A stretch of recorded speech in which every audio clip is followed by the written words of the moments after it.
Students, Assalamu alaikum.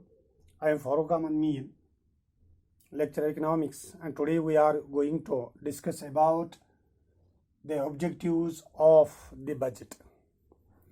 आज बेटा हम पढ़ने जा रहे हैं कि ऑब्जेक्टिव्स क्या होते हैं बजट के।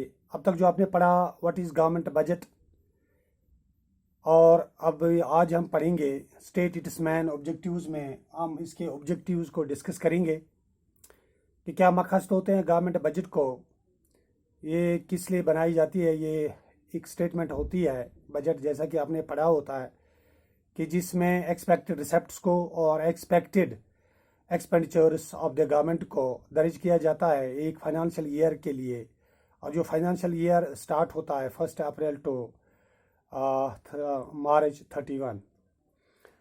तो इसमें आपने पढ़ा कि किस आर्टिकल के तहत, आर्टिकल 112 के तहत सेंट्रल गवर्नमेंट को बजट बनाने की ज़रूरत है, और ये जो आर्टिकल 202 के तहत, हिंदुस्तानी आइन के आर्टिकल 202 के तहत हर स्टेट को अपनी बजट बनानी है साल के लिए, ताकि ये जब बजट बनाते हैं तो अगले साल ये देखते हैं कि जो हमने पिछला बजट बनाया था और उसमें उनको उसका रिपोर्ट भी दर्ज करना पड़ता है कि कौन सी तब्दीलियाँ हुई और कौन से क्या कुछ हुआ, बजट किस एतबार से ठीक रहा, तो ये सब कुछ उन्हें देखना पड़ता है। तो आज मैं आपको इसके ऑब्जेक्टिव्स के बारे में आपको बताऊंगा।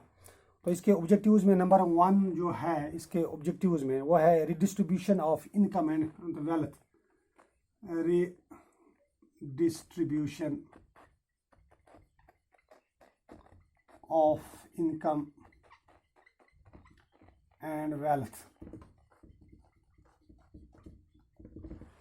Redistribution of income and wealth, ये जो है government aims to reduce inequalities of income and wealth through its budgetary policy. Thus, government imposes taxes on the rich and subsidies or offer to the poorer sections of the society. It will reduce income of the rich and raises standard of living of the poor. यानी जो इस budget का जो पहला objective है जिसमें हम बात करेंगे redistribution of income and wealth, हम देखते हैं कि यहाँ पे जो है अनइक्वल डिस्ट्रीब्यूशन ऑफ वेल्थ है।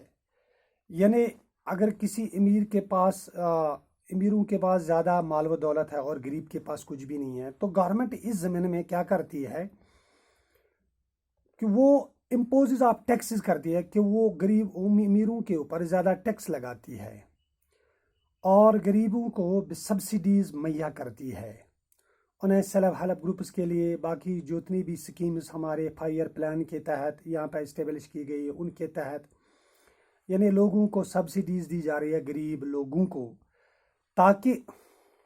ताकि उनसे उनका स्टैंडर्ड ऑफ लिविंग जो है वो बेहतर बने, और जो अमीर लोग हैं उनसे थोड़े इस दौलत में कमी हो।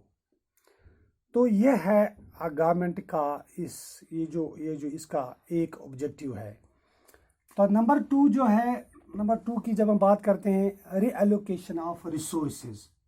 रीएलोकेशन ऑफ रिसोर्सेज, ये जो रीएलोकेशन ऑफ रिसोर्सेज की हम बात करते हैं through the budgetary policy, यानी government aims to reallocate resources in accordance with the economic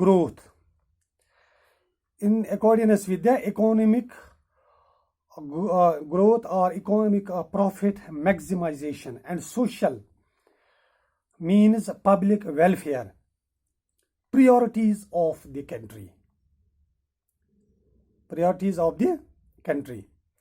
Or this is done by imposing higher rate of taxation on goods whose production is to be discouraged, and subsidies provided on goods whose production is to be promoted. यानी through the budgetary policy ये जो government है it aims social public with welfare, यानी लोगों की बहबूदी ये चाहती है, प्रायोरिटीज़ होती है गवर्नमेंट की यही कि कंट्री में जो है लोगों की बहबूदी के काम किए जाएं, लोगों की बहबूदी हो। तो इस ज़मीन में ये क्या करते हैं कि imposing higher rate of taxation आप गुड्स पे लगाते हैं, तो whose production is to be discouraged, ताकि उनकी प्रोडक्शन डिस्करेज हो, और सब्सिडीज़ गुड्स पे दी जाए ताकि जो गरीब हैं वो इसे लिखाएं।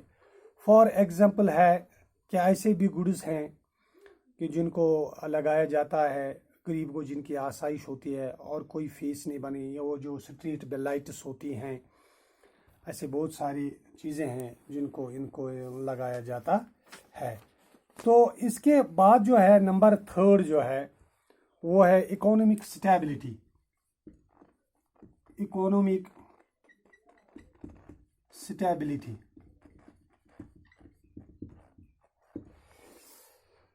जो economic stability refers to an absence of excessive fluctuations in the microeconomy, an economy with fairly constant output growth and low and stable inflation would be considered economically stable. During inflation, on the other hand, taxes are raised and subsidies are reduced. यानी per capita income जो है बढ़ती है। इससे क्या होती है कि जिसमें से मुल्क में तरक्की आती है, गुर्बत कम होती है।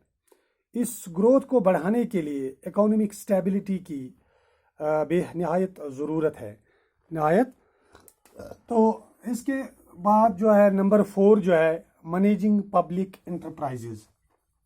Managing public enterprises. Managing public enterprises जो है the budgetary policy indicates concern of the government to diversify the process of growth in a manner that increases social welfare.